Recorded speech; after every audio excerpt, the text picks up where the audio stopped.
You've quit alcohol or are slowly reducing your drinking. And for some reason, you now find yourself craving sweets more than ever. The temptation feels so strong that before you know it, you're on your feet heading to the kitchen. The fridge opens and there it is, waiting for you. You grab a piece or pieces, and in that moment, you feel a sense of comfort. A moment later, the rush fades. You're standing there, feeling the familiar guilt creeping in. You've replaced one escape with another, falling into the tempting trap of seeking comfort in something that doesn't truly satisfy. In this video, I'll talk about why we crave sweets after quitting alcohol and how to break free from this cycle. Vámonos! I remember when I finally quit alcohol. I thought I had left the worst behind me, until I discovered the harsh truth. Quitting alcohol is just the gateway to real healing. In reality, I was just a little bit above of the bottom of the mountain. I didn't expect the cravings for comfort, relief, and escape from negative emotions to still linger. Without alcohol, I found myself looking for something else to fill the void. And what did I turn to? Food, specifically sugar.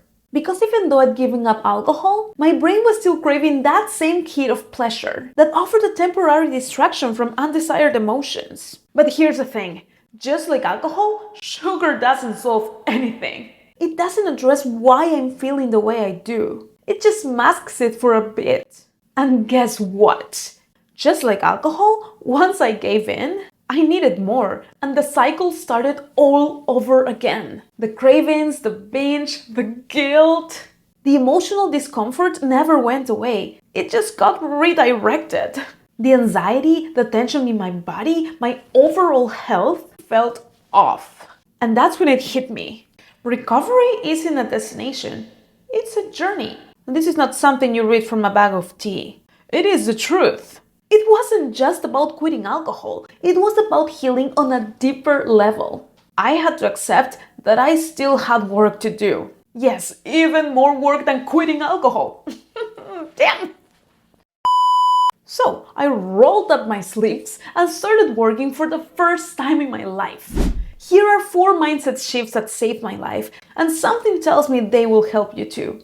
I began doing shadow work. Shadow work is a technique popularized by Carl Jung, and it involves facing and integrating the parts of ourselves that we've repressed or ignored, those uncomfortable emotions or thoughts that we usually try to avoid. Shadow work is about shining light on these hidden aspects, acknowledging them, and use them as a source of personal growth and healing. For instance, if I felt anxious, instead of running to the store for a cookie or whatever treat I could find, I'd observe the anxiety and ask myself, what's triggering it? Was it my boss's latest email about the monthly quota? Was it the fact that I spent more than I wanted at dinner last night, even though I told myself I wouldn't? Was it the fact that I got rejected by a person I liked? There I was, observing my anxiety instead of avoiding it. And it definitely changed things. Slowly, very slowly, I started to feel like I was gaining control over things. But it wasn't instant.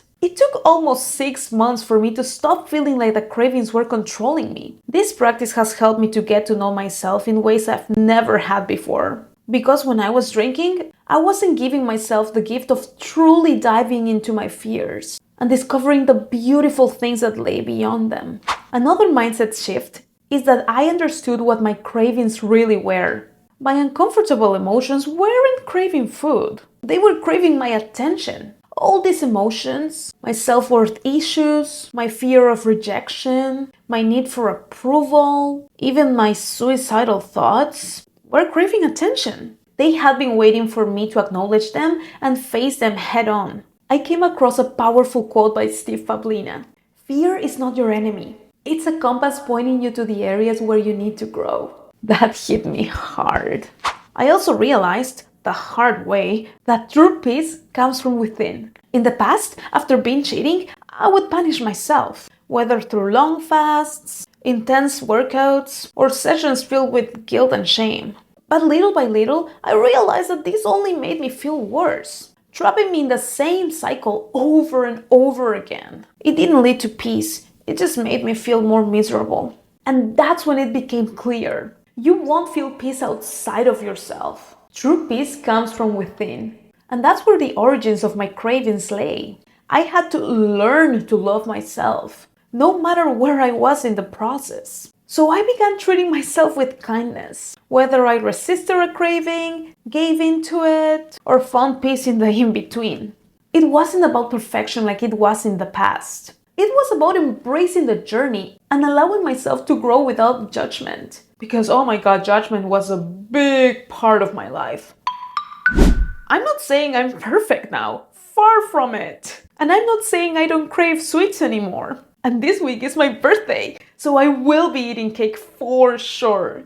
But I've learned to be more mindful with my cravings. I now have more tools and resources to face my emotions, no matter how uncomfortable they are. Because they're still there. Healing is a journey, not a destination, remember? What cravings have you been facing? Tell me in the comments. Please hit the like button and subscribe, so this video can reach more people who are looking to change their relationship with alcohol.